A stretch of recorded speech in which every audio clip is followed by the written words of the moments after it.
Hey everybody, this is Colin podcasting about real estate and welcome to show 15. My guest today is Matt Bowles from the Maverick Investor Group and the Maverick Show podcast. He's a super interesting guest. He's had a lot of success in real estate. He's built a successful company that helps people to buy cash flowing properties around the world, and he's done this while being location independent. Matt has more or less traveled full time all over the world for the last 7 years. So he's got some amazing stories to tell about how he makes that work and the types of people he's met that also travel a lot and create, location independent income streams. So it's a really interesting story. I think you're going to like it. Before we get to the show though, I want to remind people I've got a website. It's called colinvestments.com, COLIN investments.com. There's a lot of good reports, videos, other podcasts. You can schedule a call with me if you want to have a chat about how to accelerate your own real estate journey. And there's a lot of cool stuff in there, plus links to my social media. So check that out if you have a chance. But yeah, Matt Bowles, super interesting guy. I really enjoyed this conversation with him. He's very generous with his time. He talked about how he had a normal kind of corporate job in his 20s where he suddenly lost it at the age of 30 and decided to become a real estate entrepreneur. He describes how he built his business, how he got partners to do it with him that had complementary skills.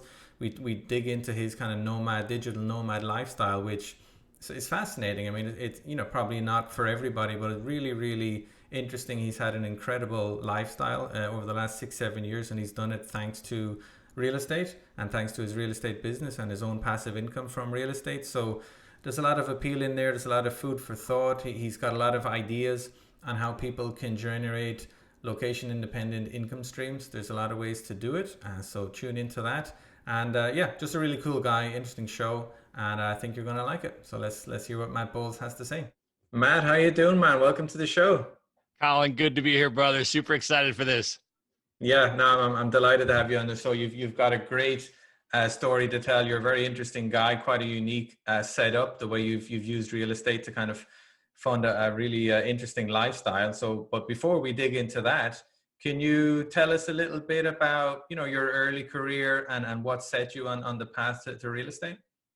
Sure. Yeah. So my entire academic background and all of my work experience up until the age of 30 has absolutely nothing to do with what I'm doing today. So when I was in college, I majored in sociology. And then I went to graduate school and I did a master's degree in international peace and conflict resolution. Wow. And so I was, in places like the north of Ireland. I was in places like Israel and Palestine. I was in, conflict regions. And, I was doing then progressive social justice advocacy work in the United States around international human rights issues and civil liberties issues and things of that nature. And I worked professionally in the nonprofit advocacy space in Washington, D.C. For my entire career, right up until the age of 30. And so as I was doing that, right, when you're working at a nonprofit, you're doing really good work, You're really affecting positive change in the world. You're making a strong contribution. You feel really good about the work that you're doing, but you're not making a lot of money, man. No, I wouldn't have thought so. Yeah. So I was like, I got to figure out something else, how to invest, right? So somebody was like, you should buy a house. I was like, I can't afford to buy a house. I work at a nonprofit. Like, no, you can. You get a mortgage, you do this, that. So I started reading about it. Sure enough, I buy a house and I decided to buy a 4-bedroom house and rent out 3 bedrooms to friends of mine. And then all of a sudden I've got which market? Washington, D.C. Okay, which is expensive, right? It's a lot more expensive now than it was when I bought, which was 2004. Okay.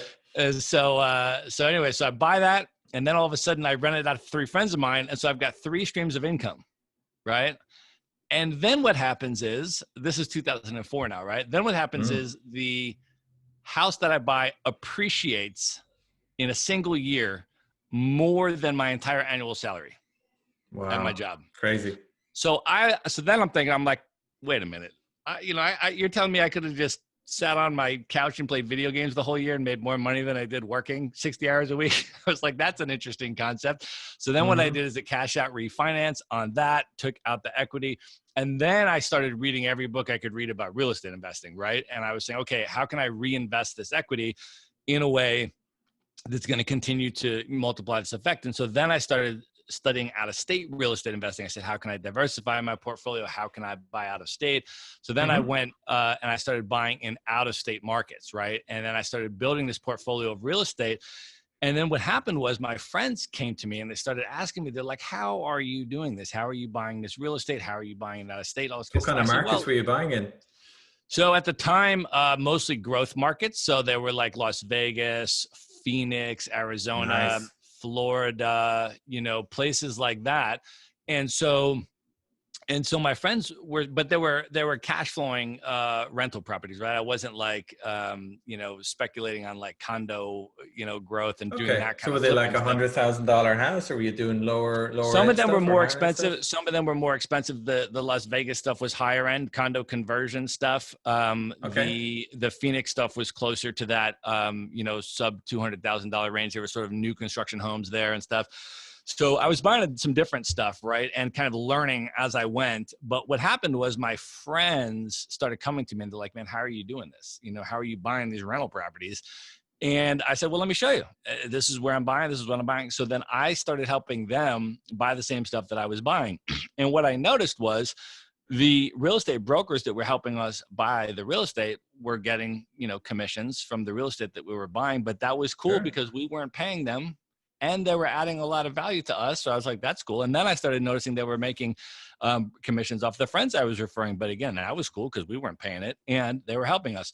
So I kind of started to understand that real estate brokerage model. And I also understood that there was a demand from my friends for me to just teach them and show them how to invest in real estate. And so ultimately what happened, taking us all the way up until I turned 30, one day at my job, we had a change in management.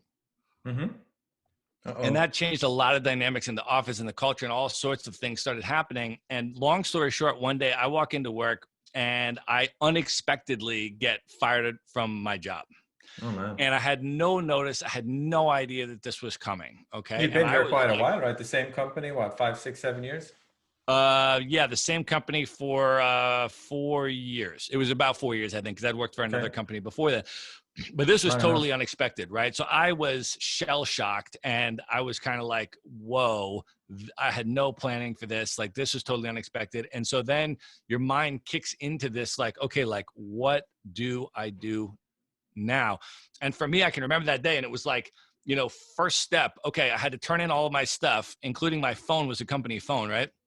So I turn in all my stuff and then I literally don't even have a phone to, call my mother to tell her that I was fired. So I was like, okay, step one, drive to the phone store, buy a phone so I can call my mother and tell her I was fired. So as I'm driving, right, to the phone store with no phone, I'm thinking, right? And I'm just like, okay, I was like, and I had to process things pretty quickly. And I said to myself, you know what? I am going to take this as a sign, as a transitionary moment in my life that I am not going to apply for another job. I am not going to put myself in a position, either in the corporate world or the nonprofit world or anywhere else, in a position where I have a supervisor that I have to report to that can fire me on their whim without any notice to me. I don't want to be in that position. I want to create more autonomy in my life. And so what I'm going to do is I'm going to start a business. I'm going to start my own entrepreneurial venture, and I'm just going to pursue a greater amount of autonomy for myself. And then I can do activism or advocacy on my own time. When the business is successful, I can donate money. I can do all these things. I can keep my same sort of value set, but I need to pursue more autonomy in my life. So after I bought the phone, I drove to the bookstore. Right. And I'm like, okay, I got to read books on how to start a business because the only problem here is I have no idea how to start a business. You knew about real estate, you knew how to buy rental properties, you knew how to help people buy rental properties. So that's pretty useful. But like you say, starting a business is a different thing. That was it, man. So I said, okay, so that's exactly right. So now I'm on the way from the phone store to the bookstore. And I'm like, okay, I know how to help people buy rental properties. I deliver value that way. I'm doing it anyways. I'm just not getting paid for it. And it came back to me about that brokerage model. I was like, wait a minute. The brokerage model means that I can continue to help my friends buy real estate. But if I have a real estate license, I'm the one that can get paid for this, but I still don't have to charge my friends any money. right? Because the Yeah. seller pays all the brokerage fees in the United States, which is what was happening with us. So I was like, I can get paid for this, but I don't have to charge my friends any money. I can keep helping them buy real estate. I think that's what I want to do. So then I'm like, okay, I got to figure out this whole business thing. So I drive to Barnes and Noble, right? And I Yep. just walk up to the business section. And this is a Barnes and Noble store, which is by my house. I was in LA at the time. And I'd moved from DC to LA. So I was in LA at the time. And Okay. I just walked to the business section, get an espresso. I walk to the business section. I just start reading books. And then every day I would drive to the bookstore and I wouldn't buy the books. I didn't have any money. I was unemployed, man. I would just, I would just sit there and read the books Treating it like a in the library. bookstore. Yeah. Yeah. But every day that I would go in, my first thing would be to look on the table of new business books that were just released. And this was 2007. Okay.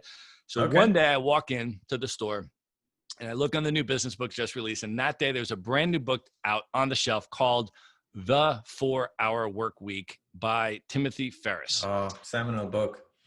And I picked that book up and I looked at the back cover and I read it the day that it came out. And I said, that's what I'm doing. Because what that book instilled in me was the concept of the freedom of mobility and location independence being a currency that is at least as valuable as money and is required for this concept of lifestyle design, right?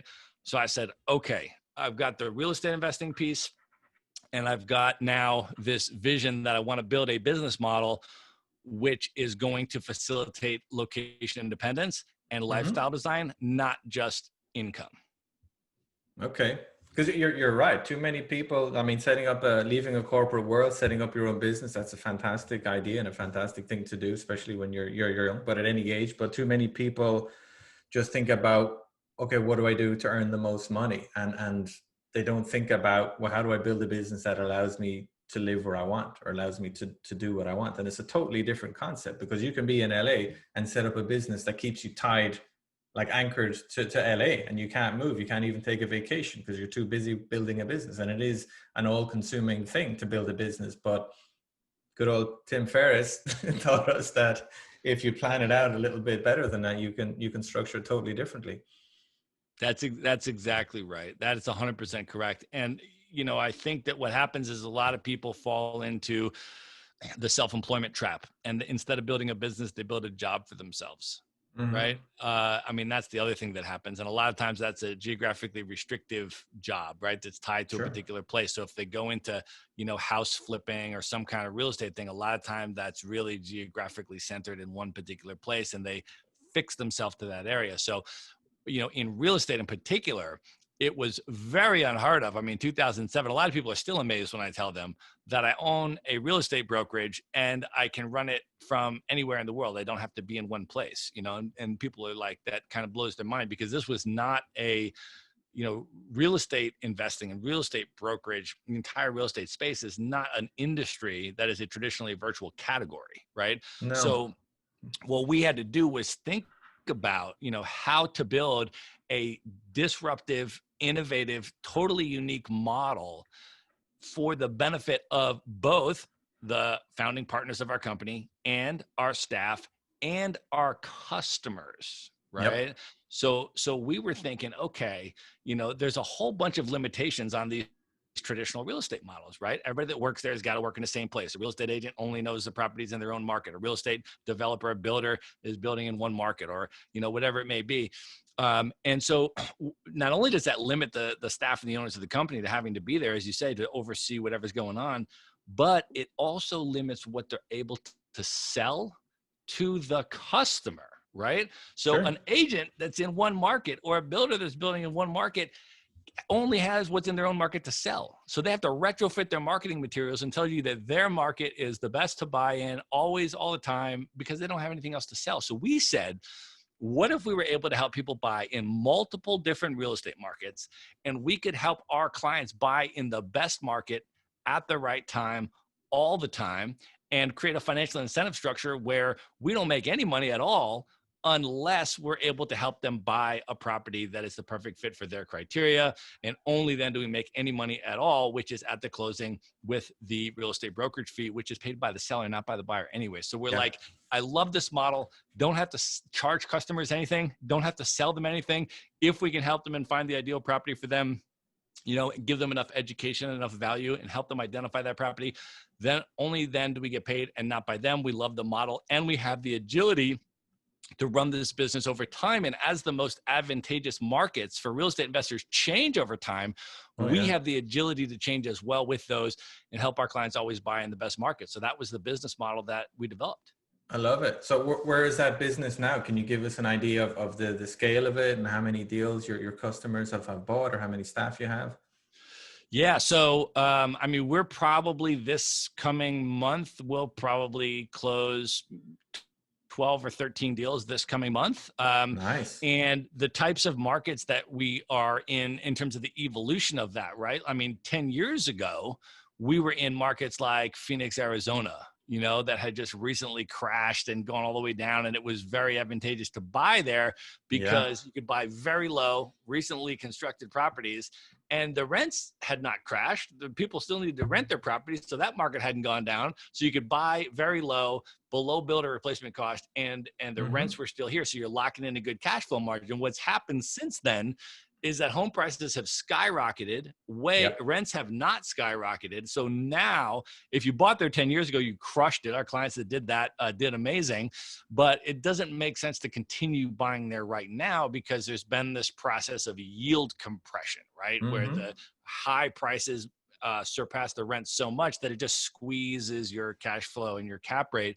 And so now we're helping those same clients. I literally just, this month, one of my clients that bought in Phoenix 10 years ago is now closing on properties in Indianapolis, Indiana. We're helping him buy there, right? So we're able to help our clients continue to build and diversify their portfolio and buy in the best markets at the best times. And that's how we do. We structured it to build long-term relationships with all of our customers to help them build their portfolios over time and across markets. Yeah, I bet you've got a lot of repeat customers, and I bet you get a lot of referrals. And I'm familiar with that business model. It's a really, really good business model. Like I say, back in the day in 2009, 10, there were a lot of Californians cashing out of California, buying in Phoenix. Then Phoenix doubled in price in about 6-7 years. Now they're cashing out of Phoenix, like you say, buying in Indianapolis, in Kansas, in Cleveland, and wherever, high cash flowing markets. And then they'll pivot again in 7 or 8 years time. They should. You can buy real estate and keep it for 30, 40 years, and that's okay. But if you have the right information, the right partners like you who can say, well, now is the time you might want to pivot here or here. It's a great service. And you only, like you say, you only get paid when they've made a transaction, and presumably you're there to introduce them to local property managers and property inspectors and lenders and all the rest of it. Yeah, it's a fully turnkey model, right? So when we help our clients and we introduce them to a buying opportunity, it is for rental properties. It's all residential, so single family homes, sometimes 2 to 4 unit properties that have been fully renovated. They have tenants in place already, qualified, paying the rent in the house as a condition of closing, right?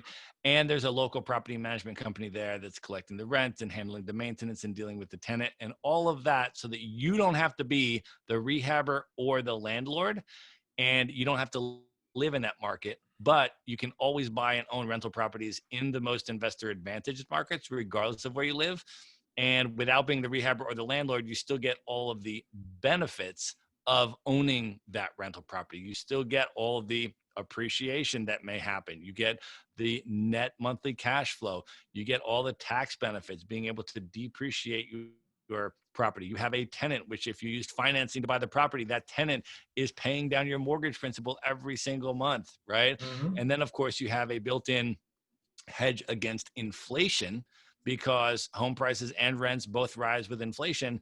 And if you lock in a 30-year fixed rate mortgage, you are locking that in today's real dollars, and you're paying the bank back in future diminished nominal dollars. So again, there's an inflation profiting benefit there as well for customers that are able to do that. And so when you have 5 separate potential profit centers in one asset, right, which is amazing. What rental properties is, right? it's a multi-dimensional asset class. What that means is that you are you're able to turbocharge returns, but on the flip side, you're able to hedge against downside risk, right? Because if one year, let's say the home prices don't go up in value, or let's say you have a cash flow disruption because you had a vacancy or worst case scenario, an eviction, and Yep. you had to get the tenant out and release it, and you have a disruption to one of those profit centers. Well, you still got other profit, 3 or 4 other profit centers still kicking for you and still working for you while that's going on, right? So that's why we also chose to focus on that particular asset class.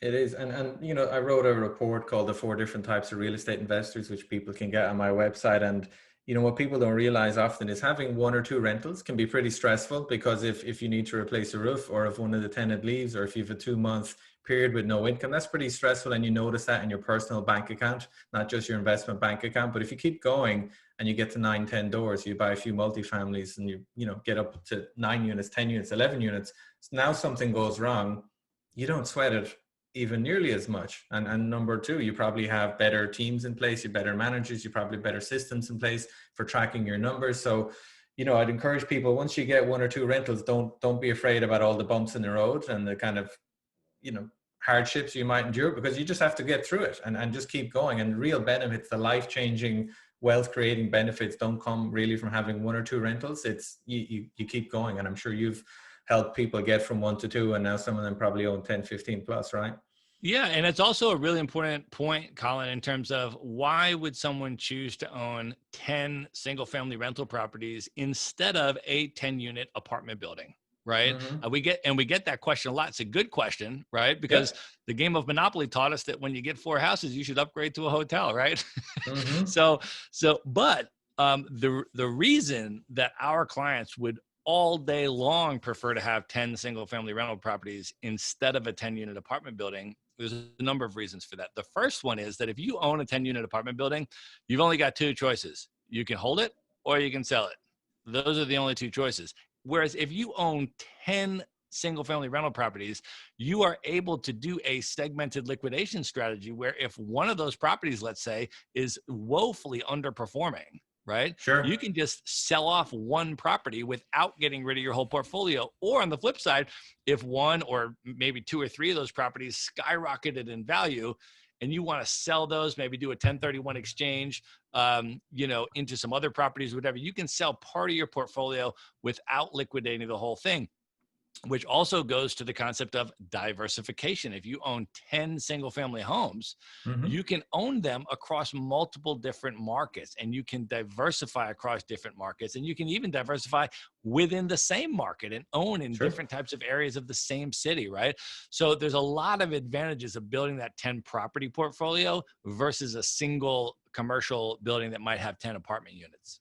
Yeah, I agree. There's definitely pros and cons to both. And I do personally like the idea of having a diverse portfolio, because it is good to trim it every now and again. Some properties you just want to get rid of, and you want to free up cash to buy in a new market. And like you say, you don't want to sell your entire 10, 20 unit building to do that. Obviously, you can maybe refinance it if you're killing it on the operating income. But it's, yeah, there's ways of doing it both ways. But I like the idea of having, I personally have single families and multifamilies in multiple different markets, and I'm pretty comfortable that way. It's nice and gives me the flexibility that I want.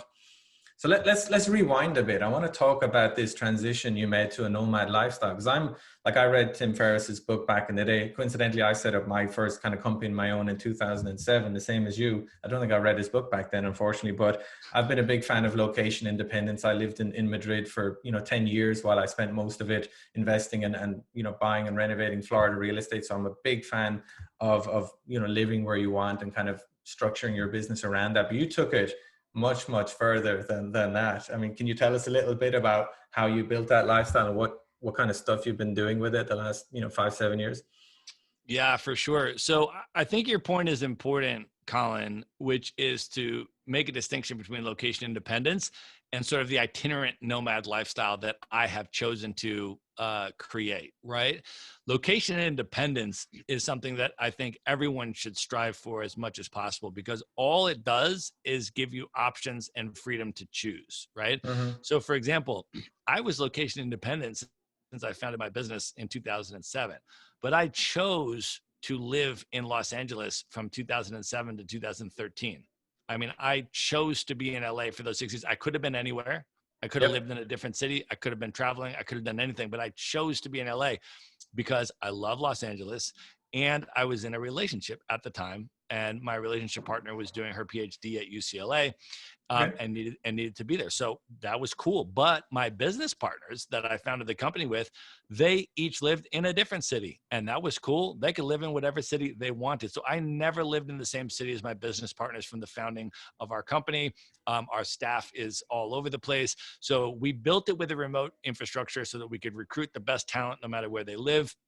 And we ourselves could create the lifestyle of our choice. So for the first 6 years, the lifestyle of my choice was living in LA, right? Right. And then what happened was in 2013, my relationship partner came home. We were living together. She came home and she said, and she was doing her PhD in Egyptian history at UCLA. So she came home one day and she said, so I've got to go to Cairo for a year to do my dissertation research. And I was like, cool. I'm location independent. I'll go to Egypt for a year. Let's do it. So Nice. and at the time, that was the extent of the plan, right? We're just going to go to Egypt for a year. We hadn't had any plans beyond that. And so, but then we said, you know what, if we're going to like get rid of our place and our car and like just get rid of all this stuff, to go and do this for the year, there's no reason to be here for the summer before we go to Egypt. So why don't we just leave a few months earlier and we can go somewhere else on the way?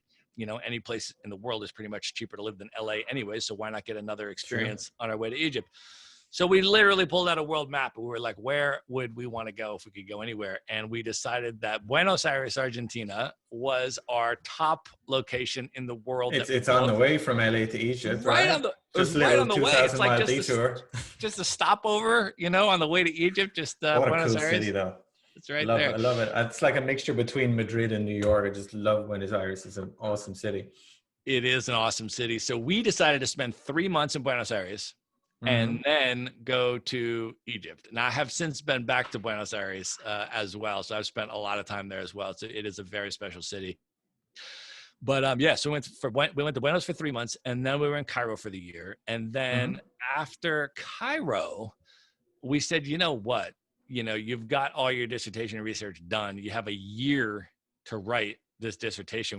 We don't need to be in LA for that. You have all your research with you. Why don't we take the next year and pick the top 5 locations in the world that we most want to live and just go rent an Airbnb for a couple months in each place. Wow. So that's what we did. Okay. We just pulled out a world map and we were like Rio de Janeiro, Cape Town, South Africa, Barcelona, and we just went and did this epic. And that actually went for about a year and a half.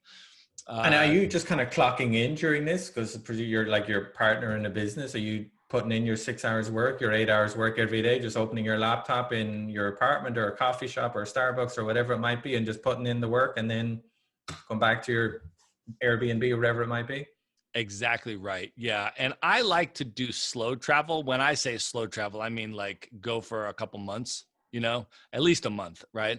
Because when you do that, then you actually live in the place. So then you're not pressured to be like, oh my gosh, I got to run around and be a tourist and see all this stuff. No, you can do your work during the day like a regular person. And then in the evenings, go out to dinner, go out, have some drinks. On the weekends, you can go and explore the stuff and do the things and all that. So if you're in a place for a couple months, there's plenty of time to do that. So I find that for me, integrating the work with the lifestyle design, that the slow travel and going to a place for at least a month or two at a time is really helpful in being able to be productive at work and then also be able to really explore and see the area that you're in and feel like a resident as opposed to a tourist. Yeah. And presumably you once you continue doing that lifestyle, you must have met a bunch of other people that were doing similar things. I'm sure there's lots of companies and ways of networking with similar minded, digital nomads. What kind of jobs were they doing? I mean, obviously you're owning a real estate brokerage and you're promoting turnkey real estate to people, but what other types of jobs were people doing while kind of traveling around the world? Yeah, good question. So what happened to me was after we traveled around for about a year and a half or so together, that relationship ended up breaking up. And so for me at that moment, I said, you know what, I really want to keep traveling, but I really need community. You know, how does that whole thing work when you're traveling around? And Yeah. I found a company that was organizing a work travel program. The company is called Remote Year. And what they do is they bring together groups of like 50 people that don't know each other, but they Oh, all wow. have remote jobs, right? Either they run businesses or they're remote workers or they're freelancers or whatever, but they can generate their income remotely. And they offer you a 12-month itinerary where they organize accommodations, travel, co-working space, access with 24/7 Wi-Fi. And then you go and you live in 12 different places around the world on 4 continents over the course of the year for 1 month each. And you travel with the same community across the world for the entire year. And I was Oh my like, God. sign me up for that. So how So much, let me dig, how much, because obviously people live in a place, they pay their mortgage, they pay their gas, they pay their car, they pay, I mean, they're spending thousands of dollars a month just kind of living in a place. Like what sort of money is needed to sign up for that course where you're paying for your accommodation for a year, your work experience for a year? I don't know if, I mean, travel for a year. I mean, what kind of money are we talking about here? less than $2,500 a month, including all your international airfare. Wow. So that's like people spend that anyway, just living in an apartment in a city, you I know? mean, the people that came It's on the trip incredible. from New York City were saving an enormous amount of money because, you know, that includes, remember, I'm talking about our trip was 12 locations on 4 continents. So you're talking about intercontinental airfare, right? All the airfare is included, all the accommodations are included, and then access to co-working space with high-speed Wi-Fi and all that. So you have an office space to work from, whatever hours you need to work.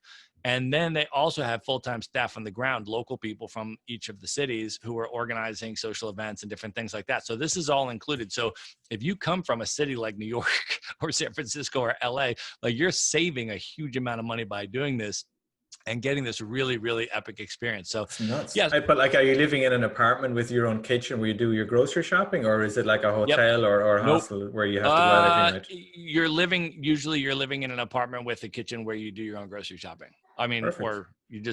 or you're in places like Thailand where it's literally $1.50 to go out and buy lunch at a place. So you don't Right. really do a lot of cooking in Thailand because it's just Sure. so inexpensive and the food is so good.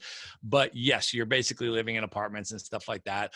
That's amazing. So yeah, so I did that for a year. And then after I finished that, you know, there are a number of other companies that offer similar types of work travel programs that I started Hmm. to find and learn about.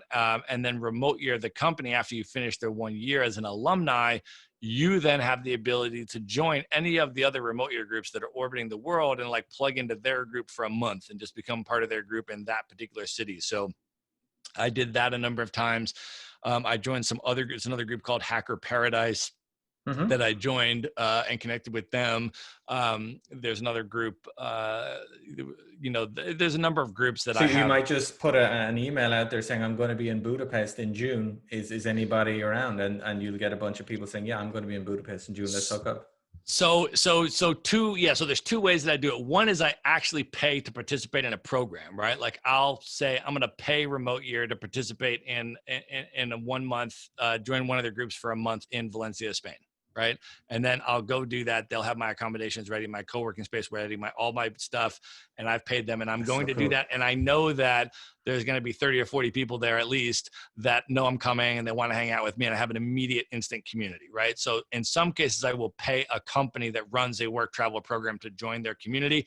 And other cases, I'll do exactly what you're saying. Right. Which is that I'm now in the alumni networks of a lot of these companies, and I know a lot of digital nomads that are itinerant and traveling all around the world. So wherever I'm going to go, sometimes I'll now organize a trip from the beginning where I'll reach out to some nomad friends of mine and say, hey, let's go through the French wine country for a month and, you know, together. And I'll organize a crew and we'll just go do that, right? Okay. In other cases, I'll be, you know, somewhere, you know, and I'll just, or even if we're going to do something like that, I'll put up something on the alumni network and say, hey, is anybody else going to be in Bordeaux for this wine festival? And then a bunch of people are like, oh, I'm going to be there, you know, and then they come out and then you meet up with people. I was in Tbilisi, Georgia last year, right? The country of Georgia with one friend of mine. And we just put up a thing on the Remote Year network and said, is anybody else going to be in Tbilisi, Georgia this weekend?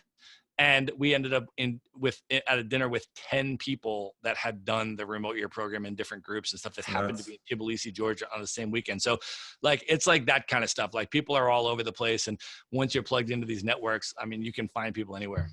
So give me an idea of how people are funding this lifestyle. I mean, obviously, maybe a few of them are rich kids, but I suspect most of them aren't. What kind of jobs are they doing? How are they earning money? Yeah, good question. So that's one of the reasons that I started my podcast, The Maverick Show, because I was running into people that were blowing me away with what they were doing. So I would be in these kind of circles, right? And I'm like, how, because I want to hear everybody's story, right? Anybody that's an itinerant nomad is traveling around the world. How are you doing this? How are you financing it? What's your deal? Why do you do this, right?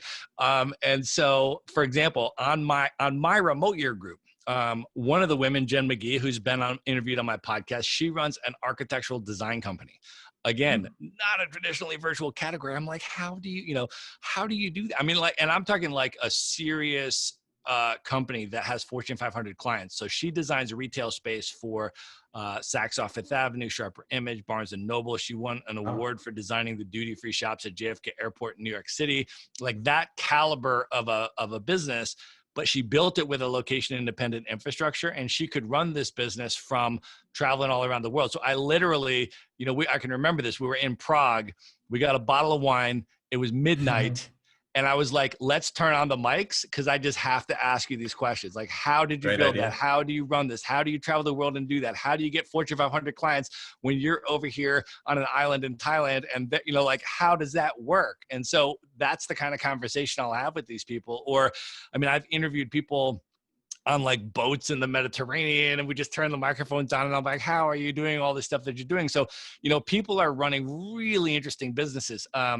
Lydia Baikalova is another guest of mine. She runs a wedding photography business, right? I mean, a wedding photography business, you think, how could you run a wedding photography business from the other side of the world when someone's getting married in Los Angeles, right? And yet we did a whole episode about how she built that entire business with a location independent infrastructure that she can run while we did the interview in Cape Town. We were literally overlooking the ocean in Cape Town, South Africa. Right. And we did an interview about how she has this thriving wedding photography business and she's able to, have weddings shot in LA and all this kind of stuff, but she can be in Cape Town. Right. So a lot of the different things that people are doing. Some people have physical product businesses. I interviewed Julia Shem on the podcast. She's 25 years old when I interviewed her. She had built a physical product business selling metallic temporary tattoos. And she built this to a fully automated 6-figure business that she doesn't even have to be involved in the day-to-day anymore because she's built her entire team to run this. I mean, they manufacture, they shipped it. I mean, it's a physical product business and she built it and she can run it while she's traveling the world. So it's a lot of different business models and real estate investing is another one. Also on my remote year group, with that group I was traveling the world with, Tiffany Green, who I've interviewed on the podcast, just lives off her passive rental income. So I interviewed her. She and I were actually in West Africa together last year. So we recorded the interview in Lagos, Nigeria, right? So we're talking about our experience in West Africa and all this kind of stuff. And then I got in with her and I was like, how did you do this? And she basically was working at her job. She was in her 30s when she started investing in real estate. And by the time she was in her early 40s, her passive income from her rental property exceeded her salary. So she just walked out of her job. And now she's just been traveling the world living off of her passive income. I mean, amazing. Yeah, it's amazing. So these people are really smart, really interesting. They've done incredible things. And that's exactly what I love is that they're clocking in every day. They're working. They're not just traveling like they're finished university and they're taking a gap year to kind of flute around the place and just wake up hungover every day. You're actually working, but you're living this totally different lifestyle. And let me ask you something. I mean, I can see how like a solo person with a smart business idea can do this, but are there families doing this? Do you ever see like husband, wife, 2 kids doing that kind of stuff? How do they make that work if they're doing it? Yes. So I have interviewed, first of all, married couples, that are traveling together as a couple and they're moving around. As I mentioned, I've done that with relationship partners before. And then Hmm. also kids. Yes. I have interviewed a number of people on the Maverick Show that have kids. Recently, I just did an interview with Libria Jones and in terms of long-term travel with kids. And she took her daughter out of the 8th grade Okay. for a year and they traveled the world. They put a community together and traveled the world for 12 months. And in that episode, we talk about that, right? In terms of like, what are those dynamics of your child missing school for a year, but what are the advantages of what they're learning through world travel? And she was telling me about, her daughter had read, for example, the Diary of Anne Frank, and then there they went Yeah. to Amsterdam, and then there they were in Anne Frank's house, and then they Yeah. went to South Africa, and then there they were in Robben Island in the prison where Nelson Mandela was, and you're actually learning this history by being in those places.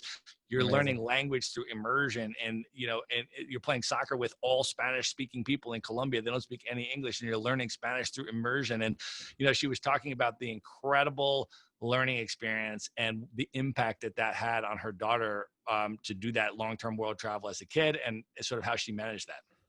That's incredible. Yeah, fair play to her. Now, what a lucky kid, and what a great experience that would have been. So, look, can you give us some? What? I mean, you've met so many interesting people. It's amazing. I mean, what tips do you have for listeners that like the idea of generating location-independent income streams? And once they have them, like you say, they can do that to just live in a nice place and stay there, or they can travel 3 months of the year. But what ideas or what inspiration can you give people that might want to pivot from, their office based, have to be there to generate independent income streams? How do you get started? Yeah, so there are a number of different paths and a number of different models. I will give you some of them. The first Hmm. one is literally just to negotiate a remote work location with your job and continue collecting your W-2 salary that you're making now, but just negotiate a work from home arrangement. I think the COVID That was 19 a Tim crisis Ferriss idea, right? yeah, I mean, I think the COVID-19 crisis has actually, Oh, sure. given you a lot more legitimacy to make this request because companies have seen that their staff can actually be productive and complete their deliverables from a remote location.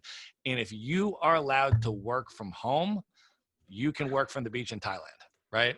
So the Yep. first one is you don't necessarily even have to quit your job. You can just negotiate a remote work location and then work from anywhere. Number two is that you can become a freelancer, right? If you have specific skills that you're delivering for this company, whatever it may be, right? You're a computer programmer, you're a social media marketer, whatever it is that you do, if you can create a freelancing operation where you offer those skills to different businesses and you can Hmm. offer them in a location independent context where you can do them on your time from any location, that is another model that people use. The third one is the entrepreneurship business model, where you're actually designing a business plan and building a business with a location independent infrastructure, hiring a remote team, hiring a remote staff to run different things, and you're actually an entrepreneur business owner. So and then the fourth one is real estate, right? Which is building a portfolio of passive residual income and Hmm. allowing your passive income to finance your lifestyle expenses and that sort of stuff. So a lot of this really just depends Brilliant. on you. Like, not everybody is an entrepreneur. Not everybody, I Yeah. don't tell everybody they should be an entrepreneur. Or maybe you're somebody that feels more comfortable with that biweekly paycheck from your job and your salary and your health benefits, and it's coming in, and that's your comfort level. That's fine if that's you. Figure out who you are and what type of person you are, and then from there is a path to location independence. You just have to pursue it and negotiate it properly.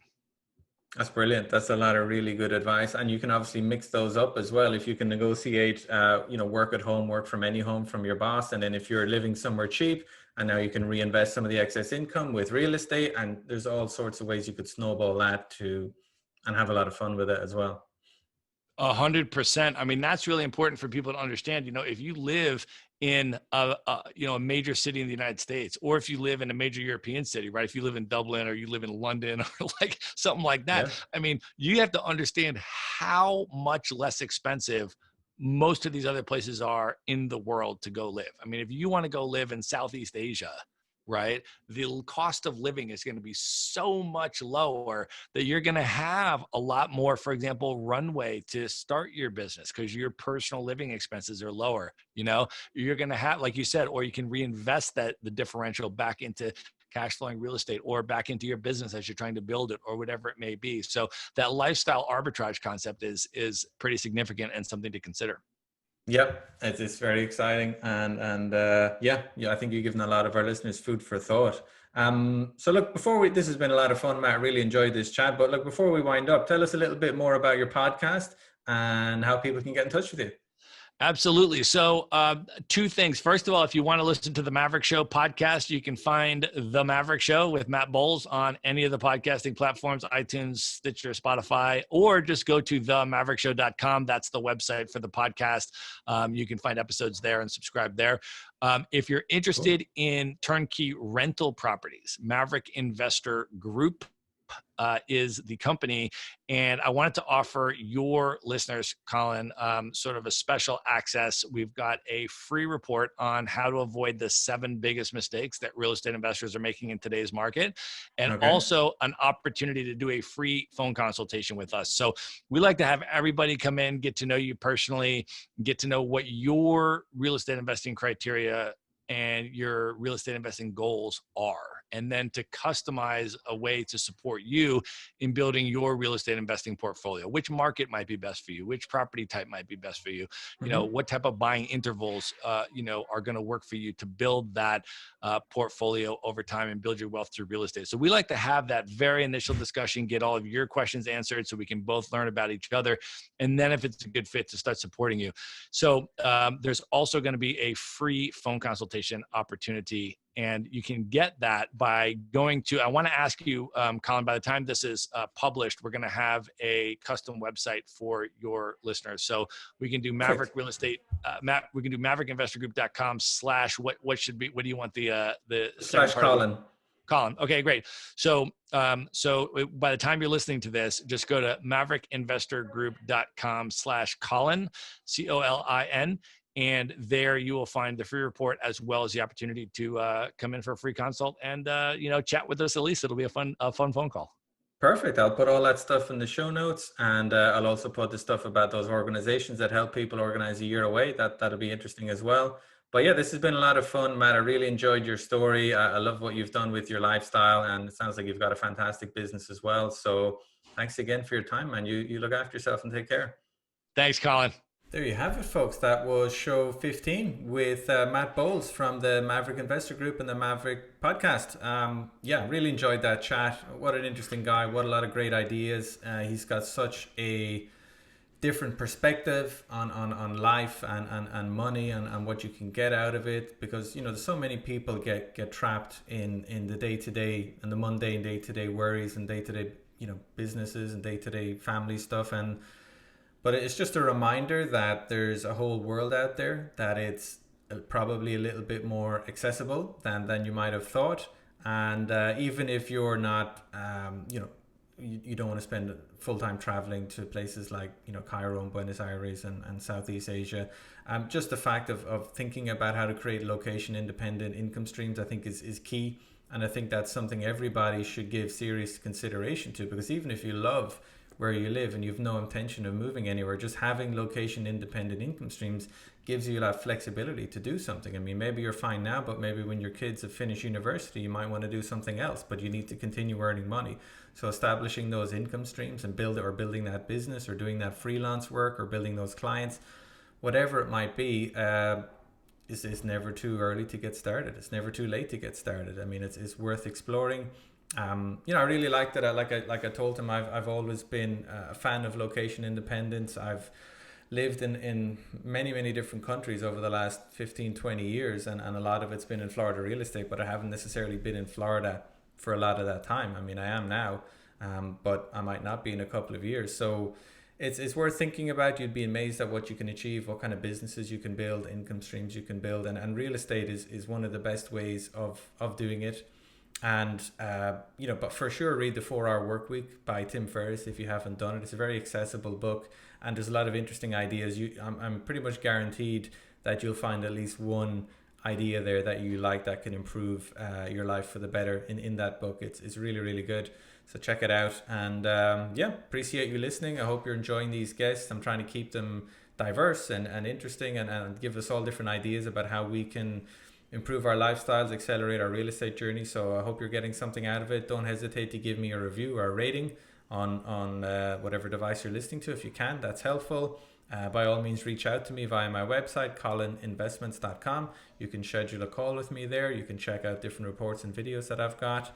And that's it for me today. I'm having a lot of fun doing this. I look forward to tuning in again next week with show 16. But until then, this is Colin G. Murphy signing out. Thanks a million, guys. Take care. Bye-bye.